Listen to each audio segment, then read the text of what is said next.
Last week, we told you about a human trafficking sting in Polk County, Florida. More than 150 people were arrested, including 25 illegal immigrants, for crimes ranging from trafficking to soliciting prostitutes. Fast forward to today, the Palm Beach County Sheriff has arrested 2 illegal migrants for allegedly sex trafficking a 15-year-old girl. And just like the Polk County Sheriff, he's calling out Joe Biden and Kamala Harris's wide open border. Here's a guy deported, now he's illegally back in the country for a second time. So obviously, whatever this vetting system is at the border ain't working. The border's not closed. Illegals are still coming in. Joining us now, Florida Congresswoman Paulina Luna. Congresswoman, good to see you. So again, we have over 300,000 kids that are missing under Joe Biden's tenure in the White House. We see local sheriffs doing the good work of trying to rescue kids from the sex trafficking trade. But I got to wonder, where are the feds? Where are the feds investigating crimes like this, the rings of bad people shackling little girls into sex trafficking? Because I don't see them anywhere, Congresswoman.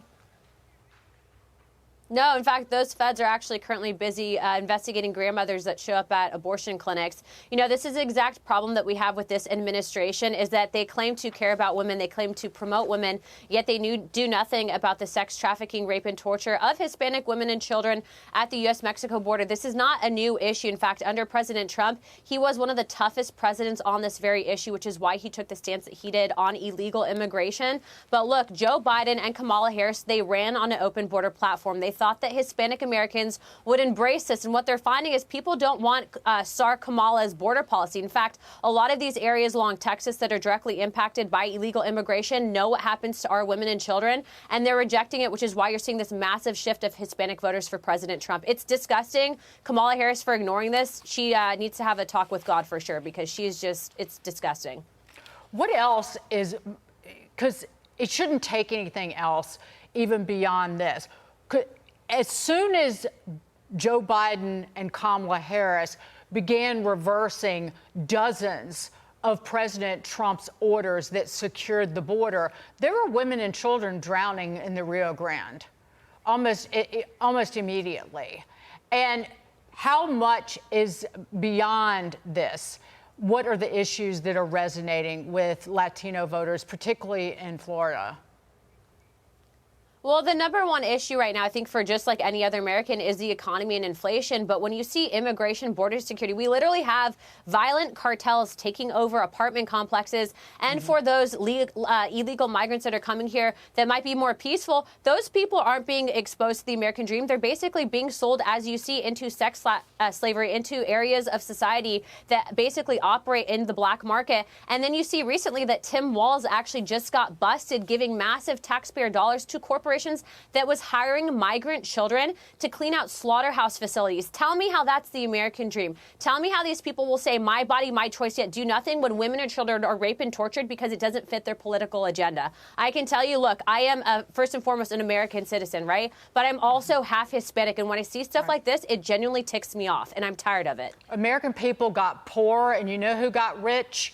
Drug and human trafficking cartels. No doubt. You know, Congresswoman, I want to switch gears because you're down in Florida. Florida begins its early voting right now. And here's our concern. We have Fox News polling that just came out that indicates that voters, are they confident that their votes will be accurately counted nationwide? Kamala Harris voters, 83% believe they'll be counted accurately. Trump supporters, only 35% believe in the electoral system that their votes will be accurately counted. And I think it goes to this point that if you don't show a voter ID, if you have mail-in ballots and drop boxes, we have no security around the American election. So one side doesn't feel like the end result is what the tallies say it is. They believe it's probably something else because, again, there's no security around the American election.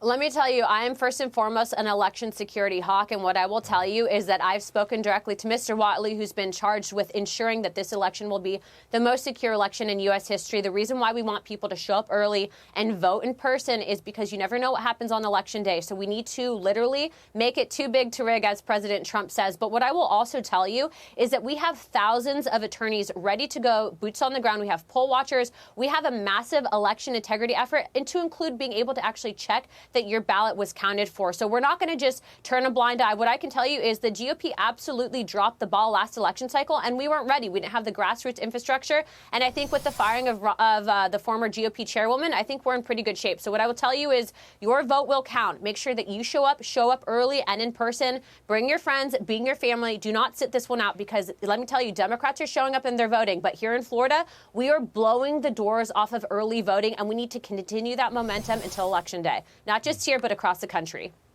Paulina Luna, Congresswoman, thank you.